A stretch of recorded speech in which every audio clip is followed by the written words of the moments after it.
Hi. ശുദ്ധബോധവും അത്ഭുതവും എന്ന് പറയുന്ന സീരീസിലെ ഒരു എപ്പിസോഡാണ് ഇത്. Living by the words of Bhagavan, David Godman എഴുതിയ അണ്ണാമലൈ സ്വാമിയുടെ ഒരു ജീവചരിത്രം തന്നെ പറയാം. ഭഗവാന്റെ വാക്കുകൾ അനുസരിച്ച് ജീവിക്കുമ്പോൾ എന്നാണ് എൻ്റെ അർത്ഥം. അണ്ണാമലൈ സ്വാമിയെ പറ്റി പറഞ്ഞു കഴിഞ്ഞാൽ നിങ്ങൾ പലർക്കും ഓൾറെഡി രമണ മഹർഷിയെ ഫോളോ ചെയ്യുന്നവർക്കൊക്കെ അറിയാവുന്ന രണ്ട് പേര്, ഒന്നിൽ മുരുകനാറും രണ്ടാമത് അണ്ണാമലൈ സ്വാമി ആയിരിക്കും. ഭഗവാന്റെ അടുത്തുനിന്ന് ഡയറക്റ്റ് ശുദ്ധബോധാവസ്ഥയിലെത്തി അല്ലെങ്കിൽ എൻലൈറ്റൻഡ് ആയി എന്ന് വിചാരിക്കുന്ന രണ്ട് പേര് ഇവരാണ്. അതിൽ അണ്ണാമലൈ സ്വാമിയുടെ സ്റ്റോറി ഭയങ്കര ഫാസിനേറ്റിംഗ് ആണ്. എനിക്ക് പേഴ്സണലി വളരെ ഇഷ്ടമുള്ള സ്റ്റോറിയാണ് അണ്ണാമലൈ സ്വാമിയുടേത്. കാരണം അദ്ദേഹമായിട്ട് എനിക്കിപ്പോഴും റിലേറ്റ് ചെയ്യാൻ പറ്റും. ഒരു സാധാരണ മനുഷ്യൻ ഈ ലൈംഗിക ചേതനകളും മറ്റ് പല താല്പര്യങ്ങളും ഒക്കെ ഉള്ള ഒരു സാധാരണ മനുഷ്യ ജീവനായിട്ട് റിലേറ്റ് ചെയ്യാൻ പറ്റുന്ന ഒരു വ്യക്തിയാണ് അണ്ണാമലൈ സ്വാമി. അദ്ദേഹത്തിൻ്റെ 22ാമത്തെ വയസ്സിലാണ് രമണ മഹർഷിയുടെ അടുത്ത് വരുന്നത്. ഈ രമണ മഹർഷിയെ പറ്റിയുള്ളൊരു ബുക്ക് ഇങ്ങനെ ഈ തെരുവിലൊക്കെ അലഞ്ഞു നടക്കുന്ന ഒരു സന്യാസി വഴിയിൽ വെച്ച് അണ്ണാമലൈ സ്വാമി കൊടുത്തതാണ് അദ്ദേഹത്തിൻ്റെ 22ാമത്തെ വയസ്സിൽ. അത് ആ ബുക്കിൻ്റെ ഫ്രണ്ടിൽ രമണ മഹർഷിയുടെ ഫോട്ടോ ഉണ്ടായിരുന്നു. അത് കണ്ടപ്പോൾ തന്നെ രമണ മഹർഷി ഇതാണ് എൻ്റെ ഗുരുവെന്ന് തോന്നി. അന്ന് രാത്രി അദ്ദേഹം ഒരു സ്വപ്നം കണ്ടു. തിരുവണ്ണാമലയിൽ നിന്ന് ആ ഹില്ലിൽ, അരുണാചലേശ്വര ഹില്ലിൽ നിന്ന് രമണ മഹർഷി താഴേക്ക് നടന്നു വരികയും ഇദ്ദേഹം അവിടെ ചെന്ന് മുട്ടുകുത്തി നിന്ന് തൊഴുമ്പോൾ അദ്ദേഹത്തിൻ്റെ കമണ്ടലുവിൽ നിന്ന് ശകലം വെള്ളം കയ്യിലൊഴിച്ചു കൊടുക്കുന്നതായിട്ട്. ഭഗവാന്റെ ചുറ്റും നല്ല പ്രകാശമൊക്കെ അദ്ദേഹം കണ്ടിട്ടുണ്ടായിരുന്നു. അദ്ദേഹത്തിനപ്പോൾ തോന്നി, ഓക്കെ, എനിക്ക് ഈ വ്യക്തിയെ നേരിട്ട് കാണണം. അദ്ദേഹം ട്രാവൽ ചെയ്ത് തിരുവണ്ണാമലയിൽ വന്നു. അദ്ദേഹം വന്നപ്പോഴത്തേക്കും ഭഗവാൻ മലയിൽ പോയേക്കാണെന്ന് അവിടെയുള്ള ആൾക്കാർ പറഞ്ഞു. അങ്ങനെ അദ്ദേഹം മലയുടെ ചുവട്ടിൽ പോയി നിന്നപ്പോൾ അദ്ദേഹം സ്വപ്നം കണ്ടതുപോലെ രമണ മഹർഷി മലയിൽ നിന്ന് ഇറങ്ങി വരുന്ന അദ്ദേഹം കണ്ടു. Exact scenario. പക്ഷേ അദ്ദേഹം വന്ന് ഇദ്ദേഹത്തിൻ്റെ കയ്യിൽ മറ്റേ വെള്ളമൊന്നും ഒഴിച്ചൊന്നും കൊടുത്തില്ല. രമണ മഹർഷി നേരെ നടന്നു വന്ന് പുള്ളി മൈൻഡ് ചെയ്യാൻ കയറിപ്പോയി. ഇതാണ് സത്യത്തിൽ നടന്നത്. എനിവേ അണ്ണാമലൈ സ്വാമി അവിടെ അങ്ങനെ ആശ്രമത്തിൽ രമണ മഹർഷി എന്തോ മഹാജ്ഞാനിയാണെന്ന് മനസ്സിലായതുകൊണ്ട് അവിടെ സ്റ്റേ ചെയ്തു. കാര്യങ്ങളൊക്കെ പഠിക്കാനാണ് അദ്ദേഹത്തിൻ്റെ ശ്രമം. പക്ഷെ അന്നും ഇന്നും മിക്കവാറും ആശ്രമങ്ങളിൽ ഈ ആത്മീയത എന്നൊക്കെ പറഞ്ഞു വരുന്ന ആൾക്കാർക്കൊന്നും ഈ ആത്മീയതയിൽ താല്പര്യമൊന്നുമില്ല. ഈ രമണാശ്രമത്തിലുണ്ടായിരുന്ന എല്ലാവർക്കും ഒന്നും ആത്മീയതയിൽ ഒരു താല്പര്യം ഉണ്ടായിരുന്നില്ല. അവർ പലരും ഭഗവാനായിട്ട് കണ്ടോന്ന് തന്നെ എനിക്കറിയില്ല. അന്ന് രമണ മഹർഷിയുടെ ചുറ്റും ഒരു ആശ്രമമൊക്കെ ഡെവലപ്പായി വരുമ്പോൾ രമണ മഹർഷിയുടെ തന്നെ ഫേമസ് ആയിട്ടുള്ള പല ഭക്തന്മാരും ഒക്കെ അവിടെ ഫുഡൊക്കെ എത്തിച്ചു കൊടുക്കും ഭഗവാന് വേണ്ടിയിട്ട്. അപ്പോൾ അത് കാരണം അവിടെ താമസിക്കുന്നവർക്കെല്ലാം ഭഗവാൻ എന്ത് കഴിച്ചാലും അവിടെയുള്ള എല്ലാവർക്കും അതേ സാധനം കഴിക്കണമെന്ന് പുള്ളിക്ക് നിർബന്ധമുണ്ട്. അല്ലെങ്കിൽ പുള്ളി കഴിക്കില്ല. പുള്ളി ആരോടും കൊടുക്കാൻ പറയില്ല, പുള്ളി കഴിക്കാതിരിക്കും, അത്രേ ഉള്ളൂ. അപ്പോൾ അതുകൊണ്ട് അവിടെ ആര് വന്നാലും അവരെല്ലാവർക്കും ഈക്വലായിട്ട് സെർവ് ചെയ്യുള്ളൂ നമ്മുടെ നാട്ടിലെല്ലാവർക്കും അറിയാം. സോ ഈ ആഹാരം കിട്ടാൻ വേണ്ടി മാത്രമായിട്ട് അവിടെ വരുന്ന ആൾക്കാരുണ്ട്. പിന്നെ ഈ രമണ മഹർഷിയുടെ ഫാമിലിയിലൊക്കെ പെട്ട ആൾക്കാർ, അദ്ദേഹത്തിൻ്റെ അനിയനൊക്കെ അവിടെ വന്ന് താമസിച്ച് തുടങ്ങിയപ്പോൾ അതിൻ്റെ കൂടെ വന്ന ഫാമിലി മെമ്പേഴ്സ് ഉണ്ട്. കാരണം അന്ന് ഇന്ത്യ വളരെ ദാരിദ്ര്യാവസ്ഥയിൽ പോയിക്കൊണ്ടിരിക്കുകയാണ്. ബ്രിട്ടീഷ് റൂളിൻ്റെ സമയം. ഇങ്ങനെ ഒരു ബ്രിട്ടീഷ് റൂളിൻ്റെ സമയത്ത് നമ്മുടെ സൗത്ത് ഇന്ത്യയിലൊക്കെ ഭയങ്കര കൊടും ഫാമിൻ ഉണ്ടായ സമയമൊക്കെ ഉണ്ടായിരുന്നു. ഭയങ്കര ക്ഷാമം, ആഹാരത്തിന് ക്ഷാമം ഉണ്ടായിരുന്ന സമയം. അപ്പോൾ ആ സമയത്ത് ഒരു ആശ്രമത്തിൽ ചിലപ്പോൾ ഭക്ഷണം ഉണ്ടാവും. അത് കാരണം അവിടെ ജീവിക്കുന്ന കുറേ ആൾക്കാരുണ്ടായിരുന്നു. അപ്പോൾ അവരവിടെ ഇരുന്ന് പല കാര്യങ്ങളൊക്കെ പറഞ്ഞ് കുറേ നാട്ടുകാര്യങ്ങളൊക്കെ പറയുന്നു, ഗോസിപ്പുകൾ പറയുന്നു. അങ്ങനെ കുറേ കാര്യങ്ങളൊക്കെയാണ് അവിടെ നടന്നുകൊണ്ടിരിക്കുന്നത് മെയിനായിട്ട്. യഥാർത്ഥത്തിൽ സ്വയം ഉള്ളിലേക്ക് നോക്കുന്ന കുറച്ച് പേര് അവിടെ ഉള്ളു. ഇപ്പം ഇന്നും ഏത് മഹാജ്ഞാനിയുടെ ആശ്രമത്തിൽ പോലും ഇതാണ് നടക്കുന്നത്. അപ്പോൾ അണ്ണാമലൈ സ്വാമി ഇത് വല്ലാതെ ഇറിറ്റേറ്റ് ചെയ്തു. അപ്പം അദ്ദേഹം ആലോചിച്ച് നോക്കി, രമണ മഹർഷി എൻ്റെ യഥാർത്ഥ ഗുരുവായിരിക്കാം, പക്ഷെ എനിക്കിവിടെ കിടന്ന ഈ ആൾക്കാരുടെ വായിരിക്കുന്നതൊക്കെ കേട്ട് ഇവർ ഈ പറയുന്ന ഗോസിപ്പുകളൊക്കെ കേട്ടിരുന്നത് ഇതൊരു നല്ല സ്പേസ് അല്ല, ഇതൊരു മെൻ്റലി ടോർച്ചറിങ് സ്പേസ് ആണെന്ന് അദ്ദേഹത്തിന് തോന്നി. അദ്ദേഹം എന്ത് ചെയ്യുന്നത് വെച്ച് കഴിഞ്ഞാൽ ഒരു ദിവസം രാത്രി രമണ മഹർഷിയോട് പറയാതെ രമണ മഹർഷിയോട് മനസ്സാലെ യാത്ര ചോദിച്ച് തിരുവണ്ണാമലയിൽ നിന്ന് പുറപ്പെട്ടു പോയി. അദ്ദേഹം വീട്ടിലേക്കാണ് പോകാൻ ഉദ്ദേശിച്ചത്. അദ്ദേഹം ഏകദേശം 70 കിലോമീറ്ററോളം അദ്ദേഹം നടന്നു പോയെന്നാണ് പറയുന്നത്. ഈ 70 കിലോമീറ്ററോളം അദ്ദേഹം നടന്നു പോയിട്ടും അദ്ദേഹത്തിന് പോകുന്ന വഴിക്ക് ഒരു ആഹാരമോ ഒന്നും ഉണ്ടാകുന്നുണ്ടായിരുന്നില്ല. അദ്ദേഹത്തിനുള്ള വെള്ളം പോലും കിട്ടിയില്ല. അപ്പോൾ അദ്ദേഹത്തിൻ്റെ മനസ്സിൽ ഇങ്ങനെ ഒരു തോട്ടുണ്ട്, ഞാൻ ചെയ്യുന്നത് തെറ്റാണോ, ഞാൻ എന്താണ് ചെയ്യുന്നതെന്ന് ഇങ്ങനെ ആലോചിച്ച് പോവുകയാണ്. അവസാനം അദ്ദേഹം 70 കിലോമീറ്റർ ആഹാരമൊന്നുമില്ല നടന്നത്തെ കാലത്ത് 70 കിലോമീറ്റർ നടക്കാമെന്നൊരു വിഷയമല്ല. കാരണം മിക്ക ആളുകളും അങ്ങനെ യാത്ര ചെയ്യുന്ന ആൾക്കാരാണ്. ഈ അഖിലാണ്ടമ്മയൊക്കെ ഭഗവാന് ഡെയിലി ഫുഡ് കൊടുക്കാൻ വേണ്ടി അദ്ദേഹം മൗനത്തിലിരുന്ന കാലഘട്ടത്തിൽ, ഇത്ര ഫേമസ് ആവുന്നതിന് മുമ്പൊക്കെ ഡെയിലി 30 കിലോമീറ്റർ നടന്നു വരുമായിരുന്നു അദ്ദേഹത്തിന് ആഹാരം കൊടുക്കാൻ വേണ്ടി മാത്രമായിട്ട്. ആ കാലഘട്ടത്തിൻ്റെ ഒരു ഇത് നിങ്ങൾക്ക് മനസ്സിലാവുന്നില്ലേ? അപ്പോൾ ഈ 70 കിലോമീറ്റർ നടന്നു പോയതിന് ശേഷം അദ്ദേഹം തളർന്നൊരു സ്ഥലത്ത് ഇരിക്കുകയുണ്ടായി. ഇരുന്നപ്പോൾ അദ്ദേഹത്തിന് തന്നെ വല്ലാത്തൊരവസ്ഥയിലേക്ക് ഞാൻ എന്താണ് ചെയ്യുന്നതെന്ന് അറിയാൻ വയ്യാതെ അദ്ദേഹം ഇരുന്നപ്പോൾ അദ്ദേഹം അവിടെ ഇരുന്ന് മയങ്ങിപ്പോയി. അപ്പോൾ അദ്ദേഹം ഒരു സ്വപ്നം കണ്ടെന്നാണ് പറയുന്നത്. ഒരു ഭഗവാന്റെ ഒരു വലിയ രൂപം അദ്ദേഹത്തിന് മുമ്പിൽ പ്രത്യക്ഷപ്പെട്ടിട്ട് ഇങ്ങനെ ചോദിച്ചു, നീ എന്നെ വിട്ട് എവിടെയാണ് പോകുന്നതെന്ന്. അപ്പോൾ അദ്ദേഹം ഞെട്ടി ഉണർന്നപ്പോൾ അദ്ദേഹത്തിന് മനസ്സിലായി ഞാൻ ചെയ്യുന്നത് ശരിയല്ല, ഗുരുവിൻ്റെ അടുത്താണ് എൻ്റെ സ്ഥാനം എന്ന് കരുതി അദ്ദേഹം തിരിച്ച് തിരുവണ്ണാമലയിലേക്ക് വരാൻ തീരുമാനിച്ച നിമിഷം തന്നെ അദ്ദേഹത്തിൻ്റെ തൊട്ടടുത്തൊരു സ്ത്രീ അദ്ദേഹത്തെ കാണുകയും അദ്ദേഹത്തിന് കുറേ ആഹാരം കൊണ്ട് കൊടുത്തിട്ട് പോയെന്നാണ് പറയുന്നത്. വഴിയിൽ വിശന്നിരിക്കുന്ന ഒരാളെ കണ്ടുകൊണ്ട് കൊടുത്തതാണ്. ഒരു സന്യാസിയാണെന്ന് മനസ്സിലായി വേഷമൊക്കെ കണ്ടിട്ട്. അങ്ങനെ കൊടുത്തിട്ട് പോയി. പിന്നെ അദ്ദേഹത്തിന് അവിടെ നിന്ന് ഇങ്ങോട്ട് വരുന്ന വഴിക്ക് ഒരു ബുദ്ധിമുട്ടുണ്ടല്ലോ. എന്നാൽ ഇവിടെ നിന്ന് അങ്ങോട്ട് പോകുന്ന വഴിക്ക് മൊത്തം ബുദ്ധിമുട്ടായിരുന്നു താനും. എനിവേ അദ്ദേഹം തിരിച്ചു വന്നു. അദ്ദേഹം തിരിച്ച് നേരെ ഭഗവാന്റെ അടുത്താണ് ആദ്യം വന്നത് തിരുവണ്ണാമലയിൽ. വന്നപ്പോഴത്തേക്കും ഭഗവാൻ അദ്ദേഹത്തോട് ആദ്യം ചോദിച്ച ചോദ്യം അതാണ്, നീ എവിടെയാണ് പോകുന്നത് എന്നെ വിട്ടിട്ട് എന്നാണ് ചോദിച്ചത്. രമണ ഈ അണ്ണാമലൈ സ്വാമിക്ക് മനസ്സിലായി, okay my place is near ഭഗവാൻ, എൻ്റെ സ്ഥാനം ഭഗവാനോടൊപ്പമാണ്. അദ്ദേഹം പിന്നെ ഒരിക്കലും ആശ്രമം വിട്ട് പോകുന്നതിനെ പറ്റി ആലോചിച്ചിട്ടൊന്നും ഉണ്ടായിരുന്നില്ല. എന്നാൽ അദ്ദേഹത്തിന് ഒരു ധ്യാനിക്കാനുള്ള വഴിയോ ഇരുന്ന് മെഡിറ്റേഷൻ ഇതൊന്നും ഭഗവാൻ പറഞ്ഞു കൊടുക്കുന്നുണ്ടായിരുന്നില്ല. ഭഗവാൻ അദ്ദേഹത്തിനോട് ഒന്നും പറയാറുണ്ടായിരുന്നില്ല. അദ്ദേഹം എന്തെങ്കിലും ഒരു കാര്യം ആവശ്യപ്പെട്ട് ഭഗവാന്റെ അടുത്ത് വരികയാണെങ്കിൽ ഭഗവാൻ ഇദ്ദേഹത്തിന് ചെയ്യാൻ ഒരു ജോലി ഏൽപ്പിക്കും. ആ ജോലി ഈ ജോലി മറ്റേ ജോലി ഇങ്ങനെ അത് പോയി ചെയ്ത് പോയി ചെയ്യുന്ന പോലെ. അങ്ങനെ ഒരു ഏകദേശം ഒരു 14 വർഷത്തോളം അദ്ദേഹം അവിടെ രാപ്പകല ഡെയിലി 18 മണിക്കൂർ ജോലിയാണ് ചെയ്തുകൊണ്ടിരുന്നത്. ഓരോ ചെറിയ ചെറിയ കാര്യങ്ങളായിരിക്കും ചിലപ്പോൾ. ഇതാണെങ്കിൽ വലിയ കാര്യങ്ങൾ ചെയ്തിട്ടുണ്ട്. ഭഗവാൻ അണ്ണാമലൈ സ്വാമിയെ എഴുത്തും വായനയും പഠിപ്പിച്ചു. അദ്ദേഹത്തിന് അത് അറിയില്ലായിരുന്നു. ഇന്ന് നമ്മൾ രമണാശ്രമത്തിൽ പോയി കഴിഞ്ഞാൽ അവിടെ കാണുന്ന മെയിൻ പ്രോജക്ട്സ് ബിൽഡിങ്ങുകളെല്ലാം അന്നേ നിലനിൽക്കുന്ന ബിൽഡിങ്ങുകളെല്ലാം പണിഞ്ഞിരിക്കുന്നത് അണ്ണാമലൈ സ്വാമിയാണ്. ഒരു ആർക്കിടെക്ചർ ബാക്ക്ഗ്രൗണ്ട് ഇല്ലാത്ത, അന്നത്തെ കാലത്ത് ആശാരിപ്പണിയെങ്കിലും അറിയണമല്ലോ ഇത് ചെയ്യാനായിട്ട്, അതുപോലും അറിയാതെ ഇതിനെപ്പറ്റി ഒരു ബേസിക് നോളജും ഇല്ലാത്ത അണ്ണാമലൈ സ്വാമിയാണ് ഇതെല്ലാം കിട്ടിയത്. ഭഗവാൻ അദ്ദേഹത്തോട് പറഞ്ഞു നീ ഇങ്ങനെ ചെയ്യുമെന്ന് പറയുന്നു. അദ്ദേഹം അതങ്ങനെ ചെയ്യുന്നു. അദ്ദേഹത്തിൻ്റെ പിൽക്കാലത്ത് ഉണ്ടായ ഇൻ്റർവ്യൂ ഒക്കെ നിങ്ങൾക്ക് യൂട്യൂബിലൊക്കെ അവൈലബിൾ ആണ്. അദ്ദേഹം 1996 മരിക്കുന്നത്. അപ്പോൾ അത്രയും കാലം അദ്ദേഹം ജീവിച്ചിരുന്നു. അപ്പോൾ ക്യാമറയൊക്കെ വന്ന കാലമായതുകൊണ്ട് അദ്ദേഹത്തിന് ഇൻ്റർവ്യൂ ഒക്കെ ആണ്. അപ്പോൾ അതിനകത്തൊക്കെ പറയുന്നുണ്ട് അദ്ദേഹത്തിന് ഇതിനെപ്പറ്റി ഒരു ധാരണയില്ല. ഭഗവാൻ ഇങ്ങനെ ചെയ്യാൻ പറഞ്ഞു, അദ്ദേഹം ചെല്ലുമ്പോൾ എന്താണ് ചെയ്യേണ്ടതെന്ന് അദ്ദേഹത്തിന് അറിയാം. അദ്ദേഹം അതുകൊണ്ട് ചെയ്തു. അങ്ങനെയാണ് അദ്ദേഹം അവിടുത്തെ മെജോറിറ്റി കൺസ്ട്രക്ഷൻ ചെയ്തത്. അങ്ങനെ രാപ്പകലില്ലാതെ അദ്ദേഹം അധ്വാനിച്ചുകൊണ്ടിരിക്കുകയാണ്. ഇതിനിടയിൽ അദ്ദേഹം ഫേസ് ചെയ്ത ചില ചെറിയ ചെറിയ കാര്യങ്ങളൊക്കെ ഉണ്ട്. അതൊക്കെ ഭഗവാൻ സോൾവ് ചെയ്ത കാര്യങ്ങളുണ്ട്. അതിലേറ്റവും സ്ട്രൈക്കിംഗ് ആയിട്ട് എപ്പോഴും എൻ്റെ മനസ്സിൽ വരാറുള്ളത്, ഒരിക്കൽ അദ്ദേഹത്തിന് എപ്പോഴും ഈ ഭംഗിയുള്ള സ്ത്രീകളെ കാണുമ്പോൾ ഒരു ലൈംഗിക താല്പര്യം തോന്നുന്നുണ്ടായിരുന്നു. അപ്പോൾ അദ്ദേഹം ഒരിക്കൽ ഭഗവാനോട് ചോദിക്കുകയുണ്ടായി, ഈ ഭഗവാൻ എനിക്ക് വേറൊന്നും വേണ്ട, ഈ സ്ത്രീകളുടെ അടുത്തുള്ള താല്പര്യം ഒന്ന് കുറച്ച് തന്നാൽ മതി എന്ന് പറഞ്ഞു. അപ്പോൾ ഇത് കേട്ട് രമണ മഹർഷി പൊട്ടിച്ചിരിച്ചെന്നാണ് പറയുന്നത്. ലോകത്തിലെ മഹായോഗികളൊക്കെ അന്വേഷിച്ചുകൊണ്ടിരിക്കുന്ന വിദ്യ ഇതാണ് എന്നാണ് രമണ മഹർഷി മറുപടിയായിട്ട് അദ്ദേഹത്തോട് പറഞ്ഞത്. എന്നിട്ട് അദ്ദേഹം മിണ്ടാതെ പോയി. ഇതിനുശേഷം കാലങ്ങൾക്ക് ശേഷം അവിടെ എപ്പോഴും ഒരു സ്ത്രീ, നല്ല ഭംഗിയുള്ള ഒരു സ്ത്രീ, ഇദ്ദേഹം ഈ ബിൽഡിംഗ് കൺസ്ട്രക്ഷനൊക്കെ ചെയ്തുകൊണ്ടിരുന്ന സമയത്ത് പണി ചെയ്യാനായിട്ട് വരുമായിരുന്നു. ഈ ചെറിയ മൈക്കാട് പണിയൊക്കെ ചെയ്യാനായിട്ട് വരുമായിരുന്നു. അപ്പോൾ ഇദ്ദേഹത്തിന് ആ സ്ത്രീയെ കാണുമ്പോഴൊക്കെ ഒരു താല്പര്യം. അപ്പോൾ അദ്ദേഹം എന്ത് ചെയ്യണമെന്ന് അറിയാൻ പറ്റായിരുന്നു. അപ്പോൾ ഒരു ദിവസം ഇത് ഭഗവാൻ ശ്രദ്ധിച്ചു എന്ന് അദ്ദേഹത്തിന് മനസ്സിലായി. അപ്പോൾ അദ്ദേഹം ഭഗവാനോട് പറഞ്ഞു ഇങ്ങനൊരു പ്രശ്നം എനിക്കുണ്ടാകും. ഭഗവാൻ പെട്ടെന്ന് ഭഗവാൻ ഇറിറ്റേറ്റ് ചെയ്ത് പോലെയാണ് അദ്ദേഹത്തിന് തോന്നിയത്.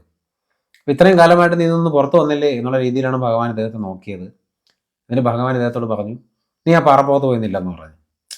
നല്ല വേനൽ സമയം, ആ പാറ ഇങ്ങനെ തിളച്ച് കിടക്കുകയാണ് വെയിലടിച്ചിട്ട്. അതിൻ്റെ പുറത്ത് പോയി നിൽക്കാൻ പറഞ്ഞു. അപ്പോൾ അണ്ണാമലൈ സ്വാമിന് ഭഗവാൻ എന്ത് പറഞ്ഞാലും കേൾക്കുന്ന ആളാണ്. അപ്പോൾ അദ്ദേഹം നേരെ പോയി ആ പാറപ്പുറത്ത് കയറി നിന്നു. നല്ല പൊള്ളുന്ന തീയാണ് പാറയിൽ. അദ്ദേഹത്തിൻ്റെ കാലിൻ്റെ അടി പൊള്ളാൻ തുടങ്ങി. അപ്പോൾ ആ വേദനയിൽ സത്യം പറഞ്ഞാൽ അദ്ദേഹത്തിന് ആ പെൺകുട്ടിയെ പറ്റിയോ അദ്ദേഹത്തിന് അപ്പോൾ വന്ന ഈ ലൈംഗിക താല്പര്യങ്ങളെ പറ്റിയോ അദ്ദേഹം പൂർണ്ണമായി മറന്നുപോയി. അപ്പോൾ അദ്ദേഹത്തിന് മനസ്സിലായി നമ്മുടെ ശ്രദ്ധ അതിൽ നിന്ന് മാറ്റിയാൽ ആ താല്പര്യം പോവും. അത് അദ്ദേഹത്തിന് മനസ്സിലായെന്ന് മാത്രമല്ല, അതിനുശേഷം അദ്ദേഹത്തിന് പിന്നീട് ജന്മത്തിൽ ഒരിക്കലും സ്ത്രീകളോടൊന്നല്ല ആരോടും ഈ ലൈംഗികപരമായ ഒരു താല്പര്യം ഉണ്ടായിട്ടില്ല എന്നാണ് അദ്ദേഹം തന്നെ പറഞ്ഞിട്ടുള്ളത്. പക്ഷെ ഇതുകൊണ്ടൊന്നും അദ്ദേഹം ബോധോദയത്തിലൊന്നും എത്തിയിട്ടുണ്ടായിരുന്നില്ല. അദ്ദേഹം പിന്നെയും ഇതുപോലെ ഒരുപാട് ജോലി ഭഗവാന് വേണ്ടി ചെയ്തുകൊണ്ടിരുന്നു. അപ്പോൾ അദ്ദേഹത്തിന് ഇടയ്ക്കിടയ്ക്ക് ചില സംശയങ്ങളുണ്ട്. അപ്പോൾ അദ്ദേഹം ഭഗവാന്റെ അടുത്ത് പോയിട്ട് ഞാൻ ഇങ്ങനെ ധ്യാനിക്കട്ടെ, അത് ചെയ്യട്ടെ എന്നൊക്കെ ചോദിക്കുമ്പോൾ അദ്ദേഹം പറയും നീ പോയി അത് ചെയ്യും എന്ന് പറഞ്ഞ് നേരെ പറഞ്ഞോളൂ. അപ്പം അങ്ങനെ ഇരിക്കെ ഒരു ദിവസം ഭഗവാന്റെ അറ്റൻഡറുമായിട്ട് അദ്ദേഹത്തിന് എപ്പോഴും അദ്ദേഹത്തിന് സഹായം, അദ്ദേഹത്തിന് നോക്കുന്ന കാര്യങ്ങളൊക്കെ നോക്കുന്ന അടുത്ത് നിൽക്കുന്ന ഒരാളുണ്ടാവും. അദ്ദേഹത്തോടൊപ്പം ഭഗവാൻ ഇങ്ങനെ കുളിമുറി ഭാഗത്തേക്ക് കുളിക്കാനായിട്ട് പോകുമ്പോൾ അണ്ണാമലൈ സ്വാമി അവിടെ ഉണ്ടായിരുന്നു. അപ്പോൾ അദ്ദേഹം ഭഗവാനൊന്ന് ഒറ്റയ്ക്ക് കിട്ടി. അപ്പം ആ സമയമൊക്കെ ഒരു 1938 1938 കാലഘട്ടം. അപ്പം ഭഗവാൻ ഏകദേശം വളരെ ഫേമസ് ആയി കഴിഞ്ഞു. ഫോറിനേഴ്സൊക്കെയാണ് എപ്പോഴും കാണാൻ വരുന്നത്. അപ്പോൾ അവിടെ അദ്ദേഹത്തിനോടൊരു പേഴ്സണലായിട്ടൊരു കാര്യം ചോദിക്കാനുള്ളൊരു ചാൻസ് ഇല്ല. ഭഗവാൻ എപ്പോഴും ഒരു പബ്ലിക്കിൻ്റെ നടുക്കാണ്. അദ്ദേഹം ആ തിരുവണ്ണാമലയിലെ ആ രമണാശ്രമത്തിലെ ഹാളിലാണ് ഇരിക്കുന്നത് ഫുൾ ടൈം. ഇടയ്ക്ക് നടക്കാൻ പോകും, ചിലപ്പോൾ ബാത്റൂമിൽ പോകും, കുളിക്കാൻ പോകും. അദ്ദേഹം ഉറങ്ങുന്നത് ഈ ഹാളിലാണ്. അദ്ദേഹത്തിൻ്റെ ജീവിതത്തിൽ ഒരു പ്രൈവസി ഇല്ല. ശരിക്കും പറഞ്ഞാൽ രമണ മഹർഷിയുടെ ജീവിതത്തിൽ അതായത് ഒരു തുറന്ന പുസ്തകമായിരുന്നു. അപ്പോൾ അണ്ണാമലൈ സ്വാമിക്ക് അദ്ദേഹത്തോട് പേഴ്സണലായിട്ടൊന്നും ചോദിക്കാനുള്ള ഒരു സാഹചര്യം ഇല്ലായിരുന്നു. അപ്പോൾ ഈ ബാത്റൂമിൽ വെച്ച് ഇദ്ദേഹത്തിനെ ഇങ്ങനെ കണ്ടപ്പോൾ പെട്ടെന്ന് ഈ ഒരു കിട്ടിയ ചാൻസ് ഉപയോഗിക്കാമെന്ന് കരുതി അണ്ണാമലൈ സ്വാമിക്ക് ഒരു സംശയം ഉണ്ടായിരുന്നു. അദ്ദേഹം പോയി ചോദിച്ചു ഈ രമണ മഹർഷിയോട്, ഇവിടെ ഈ മലയിലൊക്കെ ഇരിക്കുന്ന പല സന്യാസിമാരും കഞ്ചാവ് ഉപയോഗിക്കുന്നുണ്ട്. അപ്പോൾ ഈ കഞ്ചാവ് ഉപയോഗിക്കുമ്പോഴത്തേക്ക് അവർക്ക് നല്ല സുഖം കിട്ടുന്നതെന്നാണ് അവർ പറയുന്നത്. ആ സുഖമാണോ ഈ ബോധോദയം കിട്ടുമ്പോൾ നമ്മൾ അനുഭവിക്കുന്ന സച്ചിത്താനന്ദം എന്ന് അദ്ദേഹം രമണ മഹർഷിയോട് ചോദിച്ചു. അപ്പോൾ രമണ മഹർഷി പെട്ടെന്ന് ചിരിച്ചുകൊണ്ട് ഇങ്ങനെ ഈ കഞ്ചാവ് അടിച്ച് നടക്കുന്ന ഇത് ഈ സാധുമാരെ, അതായത് സന്യാസിമാരെ ഇമിറ്റേറ്റ് ചെയ്യുന്നതാണ് പറയുന്നത്. ലൈക്ക് ഇങ്ങനെ ആനന്ദ ആനന്ദ, ആ ഒരു സുഖം, അതിനെപ്പറ്റി ഇങ്ങനെ എന്ത് സുഖം എന്നിങ്ങനെ അഭിനയിച്ച് കാണിച്ചെന്നാണ് പറയുന്നത്. അപ്പം അണ്ണാമലൈ സ്വാമി ഇങ്ങനെ ഓക്കെ ഭഗവാൻ എന്നെ കളിയാക്കാണ് എന്ന് പറഞ്ഞിങ്ങനെ നിന്നപ്പോഴത്തേക്കും പെട്ടെന്ന് അണ്ണാമലൈ സ്വാമി ഒരിക്കലും പ്രതീക്ഷിക്കാത്തൊരു കാര്യം രമണ മഹർഷി അണ്ണാമലൈ സ്വാമിയുടെ അടുത്ത് ചെയ്തിട്ടുണ്ടായിരുന്നു. പെട്ടെന്ന് രമണ മഹർഷി അണ്ണാമലൈ സ്വാമിയെ കയറി ഇങ്ങനെ കെട്ടി അങ്ങ് പിടിച്ചതെന്നാണ് പറയുന്നത്. അദ്ദേഹം ഒന്ന് കെട്ടിപ്പിടിച്ചത് മാത്രമേ അണ്ണാമലൈ സ്വാമിക്ക് ഓർമ്മയുണ്ടായിരുന്നുള്ളൂ. പിന്നീട് അദ്ദേഹത്തിന് ഓർമ്മ വരുന്നത് ഏകദേശം 11-14 മണിക്കൂർ കഴിഞ്ഞിട്ടാണ്. ഈ 11-14 മണിക്കൂർ കഴിഞ്ഞ് അദ്ദേഹത്തിന് സ്ഥലകാല ബോധം വരുമ്പോൾ രമണ മഹർഷി പോയിട്ട് മണിക്കൂറുകളായിട്ടുണ്ടായിരുന്നു. അദ്ദേഹം എപ്പോഴും ആ ബാത്റൂമിൽ നിൽക്കുകയാണ്. ആ 11 മണിക്കൂർ എന്താണ് സംഭവിച്ചതെന്നുള്ളത് അദ്ദേഹത്തിന് അറിയില്ല. അദ്ദേഹത്തിൻ്റെ സെൽഫ്, അദ്ദേഹത്തിന് ഞാനെന്നൊരു ഐഡൻറ്റിറ്റി ഉണ്ടായിരുന്ന കാര്യം പോലും അദ്ദേഹം മറന്നുപോയി. ആ 11 മണിക്കൂർ യാഥാർത്ഥ്യം എന്താണെന്ന് അണ്ണാമലൈ സ്വാമിക്ക് മനസ്സിലായി. അണ്ണാമലൈ സ്വാമി പിന്നെ ഒന്നും മിണ്ടിയില്ല. അദ്ദേഹം നേരെ അദ്ദേഹത്തിൻ്റെ റൂമിൽ പോയി എല്ലാം പാക്ക് ചെയ്ത് എല്ലാം എടുത്തിട്ട് അദ്ദേഹം നേരെ രമണ മഹർഷിയുടെ അടുത്ത് പോയിട്ട് ഇങ്ങനെ പറഞ്ഞു, എനിക്ക് ഇനി മുഴുവൻ സമയം ധ്യാനിക്കണം എന്നാണ് ആഗ്രഹം, അതുകൊണ്ട് ഞാൻ പോവുകയാണെന്ന് പറഞ്ഞു. അപ്പോൾ ഇത് കേട്ടവരൊക്കെ ഞെട്ടിപ്പോയി. കാരണം ദിവസം 18 മണിക്കൂർ രാപ്പകലില്ലാതെ ഓടി നടന്ന് അവിടുത്തെ എല്ലാ കാര്യങ്ങളും ചെയ്തുകൊണ്ടിരിക്കുന്ന ഒരു മനുഷ്യൻ പെട്ടെന്നൊന്നും ഇങ്ങനെ പറയുകയാണ്.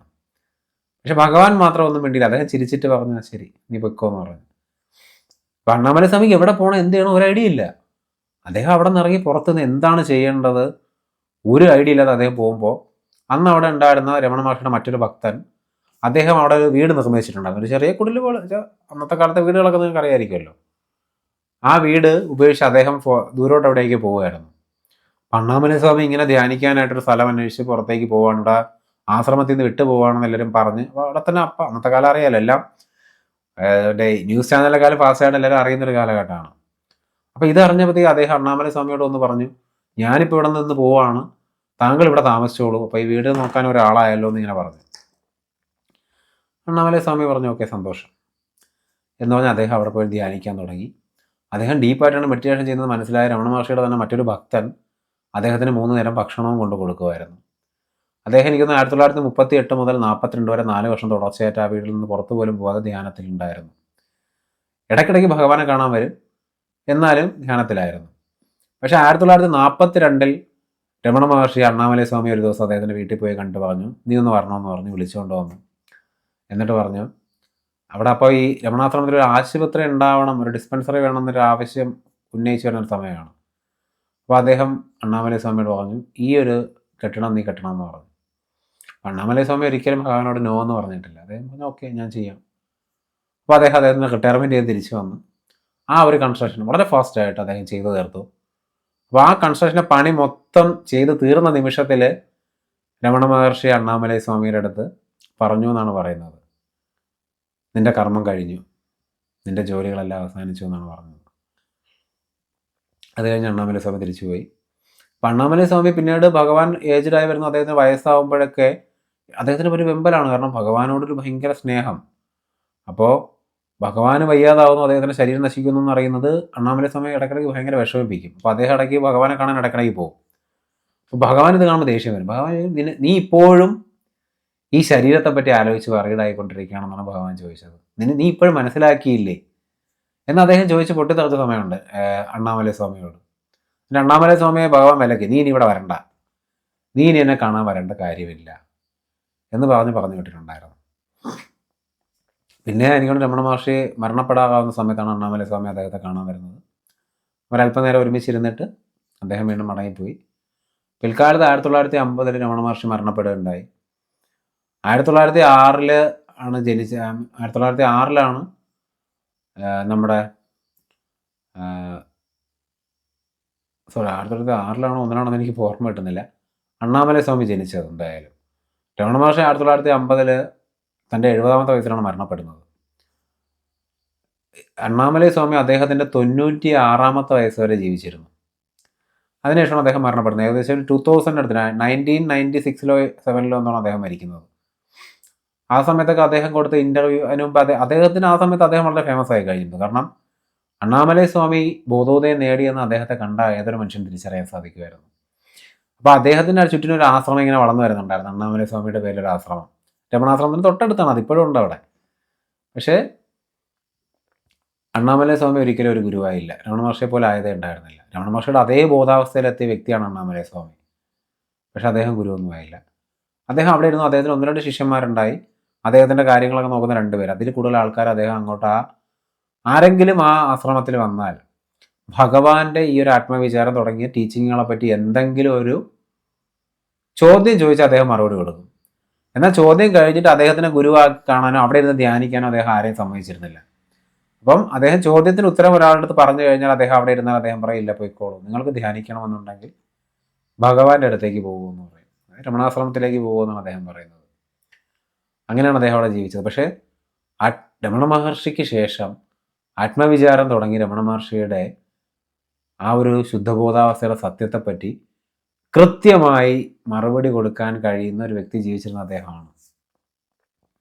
ശരിക്കും ഭഗവാന്റെ ഒരു എംബോഡിമെൻറ്റ് തന്നെയായിരുന്നു അണ്ണാമലൈ സ്വാമി. അതായത് ഭഗവാൻ ശരീരം ഉപേക്ഷിച്ച് ശുദ്ധബോധാവസ്ഥയിൽ നിൽക്കുമ്പോൾ അത് നമുക്കൊരു ഫിസിക്കൽ റിയാലിറ്റിയിൽ കാണേണ്ട, എല്ലാവർക്കും ഈ പ്രകൃതിയിലുള്ള എല്ലാം അറിയാൻ പറ്റിയൊന്നും വരില്ല അല്ലേ. നമുക്ക് ചിലപ്പോൾ ഒരു ഫിസിക്കൽ മാനിഫെസ്റ്റേഷൻ വേണം. അങ്ങനെ ആളുകൾ കണ്ടുകൊണ്ടിരുന്നത് അണ്ണാമലൈ സ്വാമിയാണ്. അദ്ദേഹം ഒരു മഹാ അനുഗ്രഹമായിരുന്നു. ഈ ആത്മവിചാരത്തിൽ തന്നെ പലർക്കും ഉണ്ടാകുന്നൊരു സംശയം, ഒരു പോയിന്റിങ് ഔട്ട് ഒരു സംശയം, അതിന് കൃത്യമായ ഉത്തരം തന്നെ കൊടുത്തൊരു വ്യക്തി ഈ അണ്ണാമലൈ സ്വാമിയാണ്.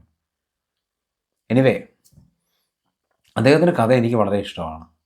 അദ്ദേഹത്തിൻ്റെ കഥ വളരെ ഫാസിനേറ്റിംഗ് ആണ്. എനിക്ക് വളരെ റിലേറ്റബിൾ ആണ്. അദ്ദേഹത്തിൻ്റെ ജീവിതവുമായിട്ട് എൻ്റെ ജീവിതത്തിന് സാമ്യം തോന്നാറുള്ളത് കൊണ്ടായിരിക്കും എനിക്ക് വളരെ റിലേറ്റബിളായിട്ട് തോന്നുന്നത്. അപ്പോൾ അദ്ദേഹത്തെ പറ്റി സംസാരിക്കുകയാണെങ്കിൽ ഒരുപാട് കാര്യങ്ങളുണ്ട്. അതൊക്കെ പറഞ്ഞാൽ ഇപ്പോൾ 1 മണിക്കൂർ വീഡിയോ പോരാതെ വരും. അദ്ദേഹത്തിൻ്റെ ലൈഫ് സ്റ്റോറി ഫുള്ളൊരു ഇതേ രമണ മഹർഷിയുടെ കാര്യമായി തുറന്ന പുസ്തകമാണ്. ഇനിയും ആയിരക്കണക്കിന് പുസ്തകം എഴുതാനുള്ള കഥയൊക്കെ ഉണ്ട് അണ്ണാമലൈ സ്വാമിയുടെ ജീവിതത്തിൽ. അതിലേക്കൊന്നും ഞാൻ പോകുന്നില്ല. നിങ്ങൾ മനസ്സിലാക്കിയിരിക്കുക, കൃത്യമായ പ്രാക്ടീസ് ചെയ്യുന്ന ഒരാൾക്ക്, ആത്മവിചാരം ചെയ്യുന്ന ഒരാൾക്ക്, അയാൾ ഏത് അവസ്ഥയിലുള്ള ആളായാലും അദ്ദേഹത്തിന് ഈ മനുഷ്യ ജന്മത്തിൽ തന്നെ ശുദ്ധബോധാവസ്ഥയിൽ എത്താൻ പറ്റും, വളരെ ഫാസ്റ്റായിട്ട് എത്താൻ പറ്റും എന്നുള്ളതിന് ഏറ്റവും വലിയ ഉദാഹരണമാണ് അണ്ണാമലൈ സ്വാമി. അദ്ദേഹത്തിൻ്റെ living by the words of ഭഗവാന്റെ വാക്കുകളിൽ ജീവിക്കുമ്പോൾ എന്ന് പറയുന്ന ഡേവിഡ് ഗോട്ട്മാൻ എഴുതിയ ബുക്കിൽ കൃത്യമായി അദ്ദേഹത്തിൻ്റെ ജീവചരിത്രം മൊത്തം ഉണ്ട്. വലിയ ബുക്കാണ്, ചെറിയ ബുക്കാണ്, അത് വലിയ പൈസ ഉണ്ടാവില്ല അത് വാങ്ങിക്കാൻ. അത് നിങ്ങൾ വായിക്കുക. അതിനകത്ത് തന്നെ അദ്ദേഹം ചില പോയിന്റേഴ്സ് ഒക്കെ പറഞ്ഞു തരുന്നുണ്ട്. നമുക്ക് ആത്മവിചാരം എങ്ങനെ ചെയ്യാം, അല്ലെങ്കിൽ ആത്മവിചാരത്തിന് പകരം ചെയ്യാൻ പറ്റുന്ന മറ്റ് പ്രാക്ടീസുകൾ എന്തൊക്കെയാണെന്നൊക്കെ കൃത്യമായിട്ട് ആ ബുക്കിൽ പറഞ്ഞിട്ടുണ്ട്. നിങ്ങളത് വല്ലാതെ സഹായിക്കും. അദ്ദേഹത്തിൻ്റെ ജീവിതത്തിൽ ഇതുപോലെ വേറെയും ചില അത്ഭുതങ്ങളൊക്കെ നടന്നിട്ടുണ്ട്. പക്ഷെ അദ്ദേഹം ഈ ഭഗവാന്റെ അടുത്ത് അനുഭവിച്ച സമാധി അവസ്ഥ, ഭഗവാൻ അദ്ദേഹത്തെ ആദ്യമായി കെട്ടിപ്പിടിച്ച, ആദ്യമായിട്ട് അത് അവസാനമായിട്ടും കെട്ടിപ്പിടിച്ച നിമിഷത്തിൽ അദ്ദേഹത്തിന് സംഭവിച്ച അത്ഭുതം, അതാണ് ഞാൻ ഈ പറഞ്ഞ കഥയിലെ ഏറ്റവും മനോഹരമായിട്ട് എനിക്ക് ഇഷ്ടപ്പെട്ടൊരു കാര്യം. ഈ കഥ എനിക്ക് അണ്ണാമലൈ സ്വാമിയുടെ കഥയെപ്പറ്റി ചിന്തിക്കുമ്പോൾ തന്നെ ഏറ്റവും ഇഷ്ടമുള്ളൊരു കാര്യം അതാണ്. അദ്ദേഹത്തിൻ്റെ അനുഭവം അദ്ദേഹം തന്നെ പറയുന്ന വീഡിയോ, അദ്ദേഹത്തിന് ഇൻ്റർവ്യൂ ചെയ്ത ഒരു പഴയ വീഡിയോ ആണ്. വലിയ ക്വാളിറ്റി ഒന്നുമില്ല, സൗണ്ട് ക്വാളിറ്റി ഒന്നുമില്ല. 1980s റെക്കോർഡ് ചെയ്തൊരു വീഡിയോ ഇപ്പോഴും യൂട്യൂബിൽ അവൈലബിൾ ആണ്. പറ്റിയാൽ അതും കാണുക. അദ്ദേഹം തമിഴിലാണ് സംസാരിക്കുന്നത്. അദ്ദേഹത്തിൻ്റെ ശിഷ്യൻ ട്രാൻസ്ലേറ്റ് ചെയ്ത് പറയുന്നത് അതിൽ കേൾക്കാൻ സാധിക്കും. എനിവേ, ഈ സംഭവം വിവരിക്കുന്ന ഡേവിഡ് ഗോട്ട്മാൻ്റെ വീഡിയോ നിങ്ങൾക്ക് യൂട്യൂബിൽ കിട്ടും. You should watch it. നിങ്ങളത് കാണുക. Thank you.